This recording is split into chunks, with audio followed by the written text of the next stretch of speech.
Ken Honda, Happy Money, Mastering the Japanese Art of Finding Harmony with Your Finances. Do you ever wonder who the happiest people in your life are? Are they the wealthiest individuals, those with the highest paying jobs, or those residing in the grandest homes? It's conceivable, but not necessarily the case. However, there's a crucial element tied to happiness: money. The happiest individuals on the planet are those who possess happy money. For Ken Honda, the renowned author, money isn't just a matter of quantity, it's about the energy it carries. Consider, how do you feel when you give or receive money? Are you enthusiastic and open-hearted when making purchases? Do you express gratitude whenever the opportunity arises? Alternatively, do you find yourself burdened by the mere thought of money?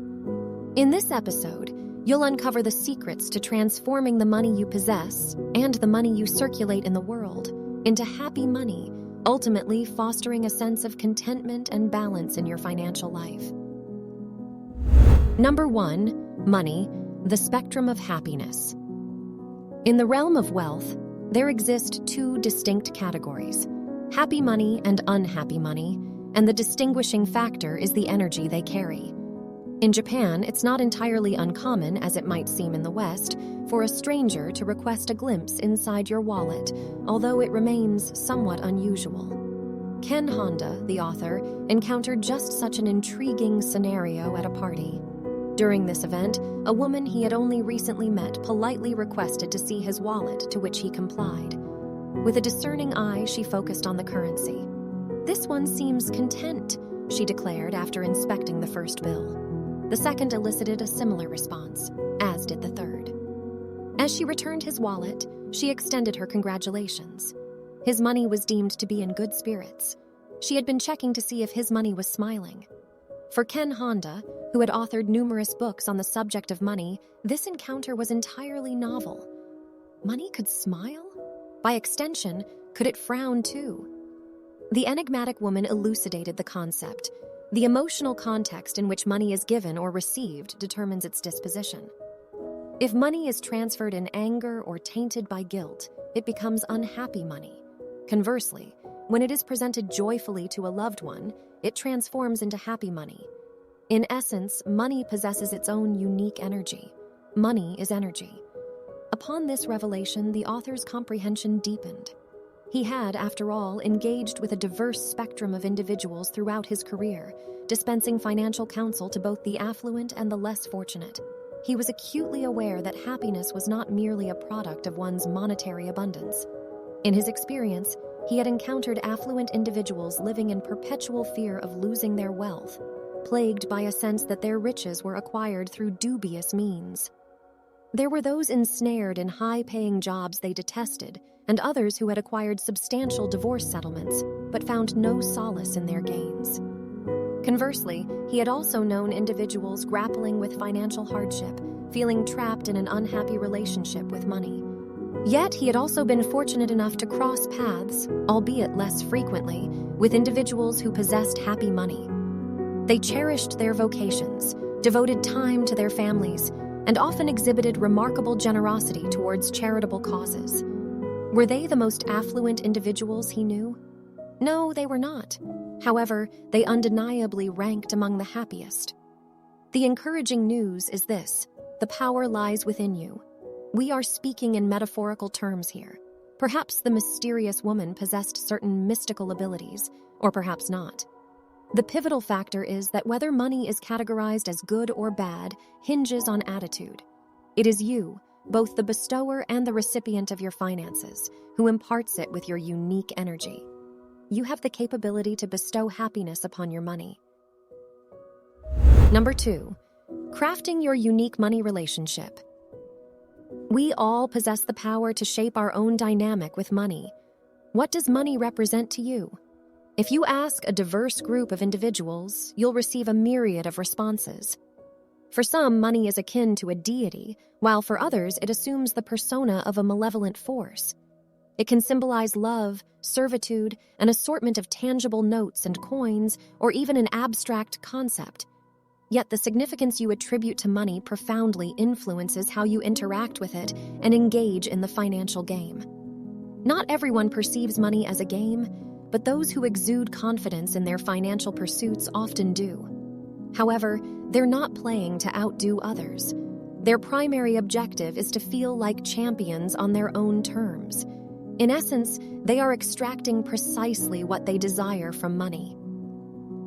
While everyone's relationship with money is unique, there exist 6 fundamental reasons why people seek wealth, and it's essential to identify which one or ones resonate with you. Firstly, some seek money for basic survival, to secure food on the table and a roof over their heads. For others, money embodies power. Some individuals view it as a means to rectify perceived injustices, such as past experiences of bullying or shame from their youth. For yet another group, money signifies freedom. They equate financial security with personal independence. Money can also symbolize love and companionship. Some people aspire to acquire wealth merely to impress others, while others intend to employ money as a tangible expression of their feelings toward loved ones. Initially, certain motivations may seem problematic. For instance, if your sole aim is to amass wealth for the sole purpose of impressing others, you may never truly find contentment. However, there are also pitfalls in becoming overly fixated on any single motivating factor. If your pursuit centers on freedom, you may frequently encounter frustration. Money can certainly alleviate certain obligations, but the genuine sensation of freedom emanates from within. Conversely, if you exclusively associate money with basic survival, as your earnings grow, you may begin to believe that every predicament can be resolved with cash. Therefore, it's advisable not to become excessively fixated on any one money motivation. It's crucial to recognize that money, in and of itself, does not equate to happiness.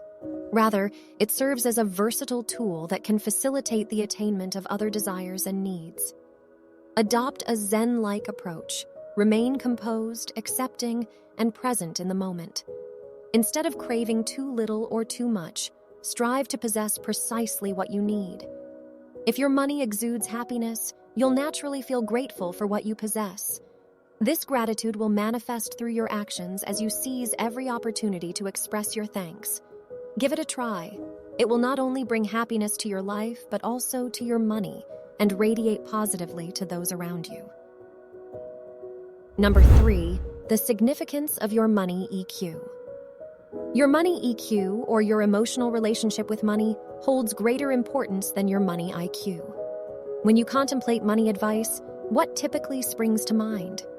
For most, it's concepts like investments, interest rates, pension funds, taxes, all the analytical and quantitative aspects. In essence, money advice predominantly revolves around money IQ, encapsulating facts, figures, and spreadsheets. And this is undoubtedly valuable information. However, what often occurs is that many individuals overlook the importance of money EQ, which stands for emotional quotient concerning money matters. To transform your money into happy money, having a high money IQ alone is insufficient. Surprisingly, your money EQ takes precedence because, as we've previously discussed, money isn't primarily about quantity. It's about the emotions it stirs within you. What category of money EQ do you fall into? Some individuals are stockpilers, accumulating wealth out of fear of potential loss. Compulsive moneymakers, on the other hand, are driven by an insatiable desire to earn as much as possible, often to their detriment. Hippies perceive money as a root cause of societal problems and wish it played a lesser role in our lives. Worriers habitually find flaws in their financial situation, even when they're doing reasonably well. Other money EQ types encompass spendthrifts, indifferents, saver splurgers, and gamblers. Each of these money EQ types carries an array of negative emotions, making money a frequent source of anxiety, fear, doubt, and guilt.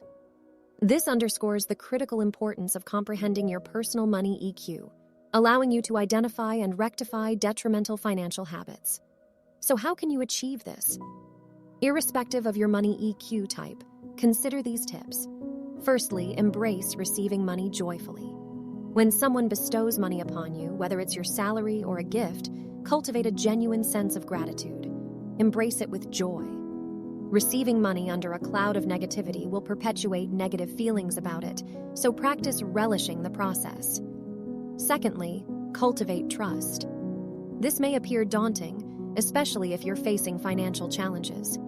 Yet, it's essential to trust in your capacity to solve your problems. Doubting your ability to overcome adversity increases the likelihood of failure, so back yourself and trust that your efforts will be rewarded. High confidence translates to a healthy money EQ. Lastly, adopt a sharing mindset. Those with happy money grasp the significance of money circulation and refrain from hoarding it. Invest in things that matter to you and can benefit others. Extend this notion to sharing other resources too, such as gifts, expertise, and happiness. Become a force for positive change in the world. Number 4, unearthing your money EQ roots. Developing a robust money EQ often necessitates confronting challenging questions about your past. It's easy to utter phrases like trust and share, but substantially altering your money EQ habits can be an arduous task. Your emotional connection with money is deeply ingrained in you, often stemming from early childhood experiences. Consider one of the author's clients, a wealthy 70-year-old gentleman who eventually divulged his early life memories. He recalled how his mother struggled to make ends meet, to the extent that she couldn't even afford to purchase him a birthday gift. As he recounted these memories, he broke down in tears, reverting to a vulnerable, childlike state. This recollection of financial hardship had left an indelible mark on him throughout his life, explaining his relentless drive to accumulate wealth, even at the age of 70. His persistent fear of losing everything was deeply rooted in the memory of having nothing. When individuals grapple with financial issues, they often seek to rectify the past's injustices. If you have children, you might find yourself doing the same, desiring for your offspring to grow up without inheriting your financial insecurities. This desire to break the cycle is entirely normal. However, it's worth acknowledging that your parents likely harbored similar aspirations for you.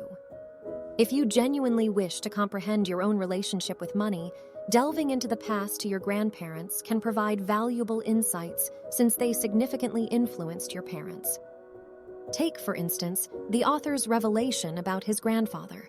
He had always believed his grandfather to be a successful businessman. However, he later discovered that his grandfather had a penchant for gambling and took progressively larger risks, such as purchasing entire shiploads of merchandise with the intention of turning them into profit. This risky behavior, in turn, prompted the author's father to adopt a frugal and cautious approach to money. This calculated approach enhanced his reputation as a reliable and respectable businessman, subsequently influencing the author's upbringing. You might be wondering about the significance of this historical exploration. Indeed, it is intriguing to trace the origins of your financial habits, but how does it contribute to transforming unhappy money into happy money? In essence, reflecting on your past serves as a means to discontinue the blame game. If you harbor negative emotions related to money, the objective isn't to cast blame on your parents. Rather, it's an opportunity to consider what circumstances led them to act in certain ways. They likely had valid reasons for their financial choices. In other words, just like the money we circulate, we are all part of an intricate chain. Acknowledge it, appreciate it, and if it's causing harm, endeavor to effect change by adopting a different approach. Number 5, harnessing the power to infuse your money with positivity. The power to imbue your money with positive or negative energy lies entirely within your grasp. Here's a straightforward exercise for you. Visit a shopping mall, find a spot to sit and observe. You'll gradually sense the currents of money flowing all around you. Who's making purchases? How do they seem to feel? What kind of energy surrounds them? Now revisit the question we posed earlier. What is money? One uncomplicated answer would be currency. Take a moment to contemplate that term, for it unveils a profound truth. Money resembles a sort of current, coursing between individuals, circulating throughout society. Unlike an electrical current, however, when it comes to money, you wield control over the type of current you infuse it with. Some individuals, referred to by the author as money magnets, are unreservedly dedicated to accumulating as much money as possible. They may not distinguish between happy money and unhappy money. They simply crave abundance. Truthfully, these individuals often do amass substantial wealth in their bank accounts. Conversely, the reverse holds true. If you harbor a disdain for money, you're likely to discover that it eludes you, perhaps even avoiding you altogether. Of course, you won't constantly have absolute authority over the flow of your finances.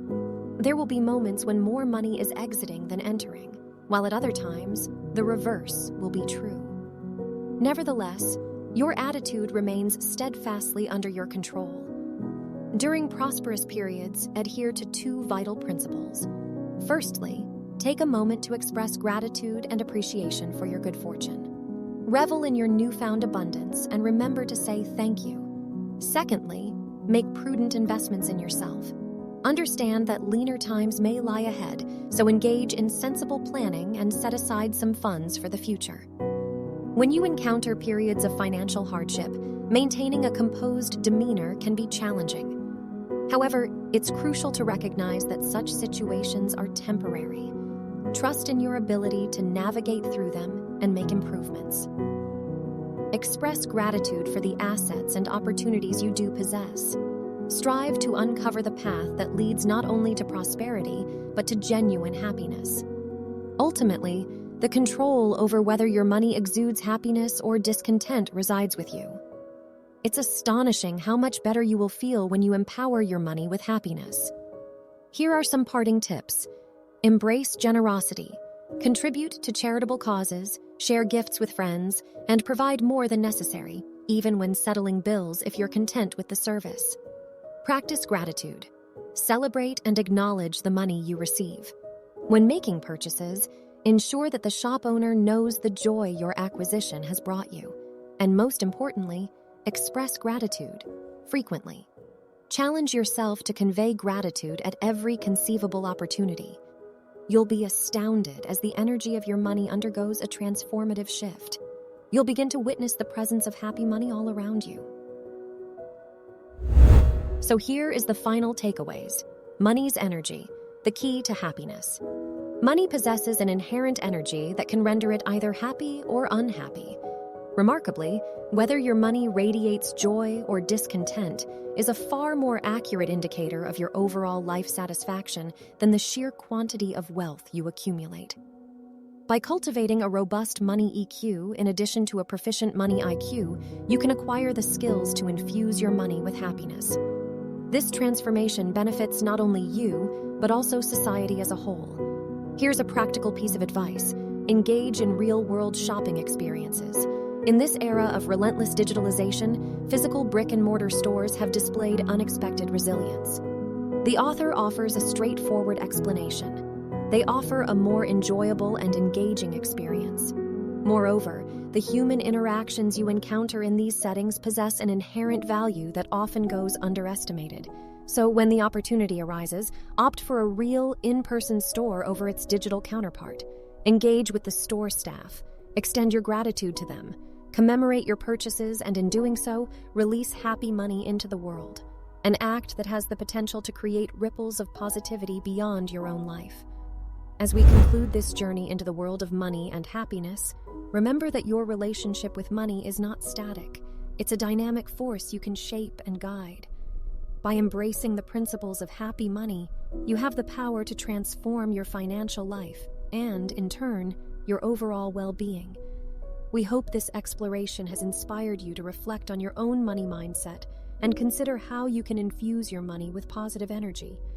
Whether you're a money magnet, a stockpiler, a worrier, or somewhere in between, your journey toward happy money begins with awareness and a willingness to make positive changes. So, as you move forward on your financial path, remember to express gratitude, be generous, and invest in yourself. Embrace the idea that money is not just currency. It's a current that flows through society, and you have the power to influence its course. Thanks for watching the Culminate podcast. We cover self-help, non-fiction, fiction, personal finance, stock market, and artificial intelligence books. Like, comment, and share to support us. Subscribe and hit the notification bell for more engaging book summaries. Join us on this literary journey at the Culminate podcast. Keep watching, keep exploring, keep evolving.